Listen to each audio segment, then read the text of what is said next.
देखो, ट्वेल्थ जो क्वेश्चन है, कभी भी अगर जेल्डॉल मेथड के क्वेश्चन होते हैं ना, तो उनको करने का मेथड क्या होता है?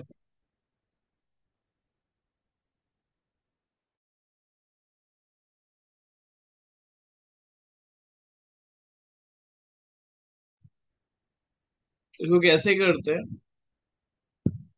देखो, क्वेश्चन में बोल रहा है कि 5.7 ग्राम ऑर्गेनिक कंपाउंड है और अमोनिया निकल रही है।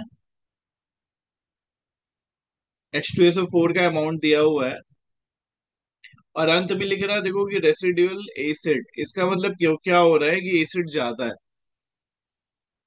तो ये इक्वेशन देखो मैक्सिमम टाइम पे लगेगी। Gram equivalent of H2SO4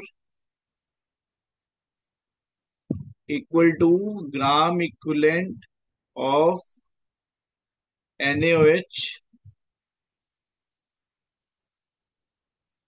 plus gram equivalent of NH3।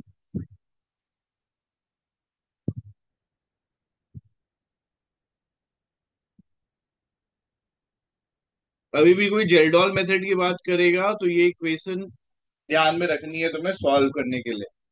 Gram equivalent of H2SO4 equal to gram equivalent of NaOH plus gram equivalent of NH3। अब H2SO4 का ग्राम इक्विवेलेंट कैसे निकाल लेंगे? देखो, ग्राम इक्विवेलेंट का formula क्या होता है? देखो, नॉर्मेलिटी इनटू वॉल्यूम होता है। नॉर्मेलिटी को तुम क्या लिख सकते हो? Molarity into N factor into volume. तो ये तुम्हारा ग्राम इक्विवेलेंट हो जाएगा। Molarity into N factor into volume. तो मोलैरिटी कितना है H2SO4 का? 0.75। वॉल्यूम लीटर में लेते हैं तो ये कितना हो जाएगा? 100/1000। और H2SO4 का एन फैक्टर कितना आएगा बताओ? 2H रिप्लेस कर सकते हो ना तुम, into 2, equal to gram equivalent of NaOH। NaOH भी दिया है देखो, 50 ml, 50/1000। और NaOH का एन फैक्टर कितना हो जाएगा? 1। और मोलैरिटी भी 1 है, प्लस। अब देखो, ये याद तुम्हें रखना है ना कि जो NH3 है ना उसका एन फैक्टर 1 होता है। ये याद में रखना। जेल्डॉल मेथड में NH3 का एन फैक्टर कितना लेना है आपको? 1 लेना है। तो NH3 का मोल निकालना है अपने को। Mole into 1। अब इसको सॉल्व करते हैं तो देखो कितना आ रहा है सॉल्व करके। 150/1000 और 50/1000 इधर माइनस करेंगे तो देखो तुम्हारा मोल NH3 का आ रहा है। मोल ऑफ NH3 आ रहा है तुम्हारा 100/1000। NH3 का इतना मोल आ रहा है, 100/1000 मोल आ रहा है। ठीक है। अब NH3 का 100/1000 मोल है, तो अमोनिया और नाइट्रोजन का वेट तो पा सकते हो दोनों का। अगर मोल मिल गया तो वेट पा सकते हो। अब देखो क्वेश्चन में क्या लिखा है उन्होंने। उन्होंने लिखा है कि mass of hydrogen he half mass of nitrogen. ठीक है ना?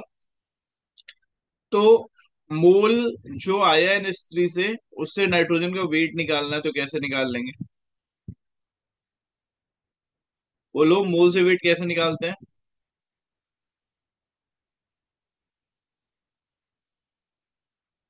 मोल से वेट कैसे निकाल लेंगे बताओ? मॉलिक्यूलर वेट से मल्टीप्लाई कर देंगे।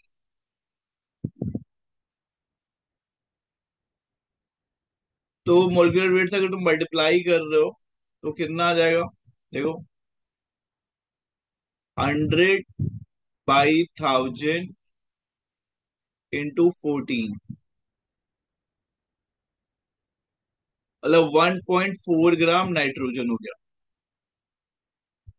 अब क्वेश्चन में बोल रहा है कि हाइड्रोजन उसका आधा है, मतलब 0.7 ग्राम तुम्हारा हाइड्रोजन हो गया। अब तीनों का वेट मिला के कितना होना चाहिए? 5.7 होना चाहिए। देखो ये दिया हुआ है कि तीनों का वेट 5.7 है, तो 2.1 और ये 5.7 है, तो 5.7 माइनस 2.1 करोगे तो क्या हो जाएगा, देखो 5.7 माइनस 2.1 मतलब 3.6। तो तुम्हारा 3.6 ग्राम कार्बन हो गया।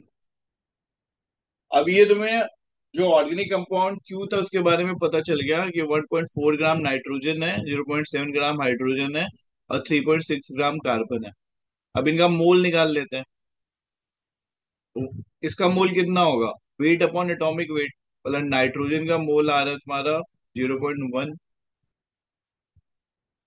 हाइड्रोजन का मोल आ रहा है 0.7 और कार्बन का मोल कितना आ रहा है बताओ, 0.3। 0.3। हाँ, अब इसको अगर इंटीजर बनाएंगे तो क्या बन जाएगा, देखो C3H7N। तो ये देखो तुम्हारा ऑप्शन 1 आ गया।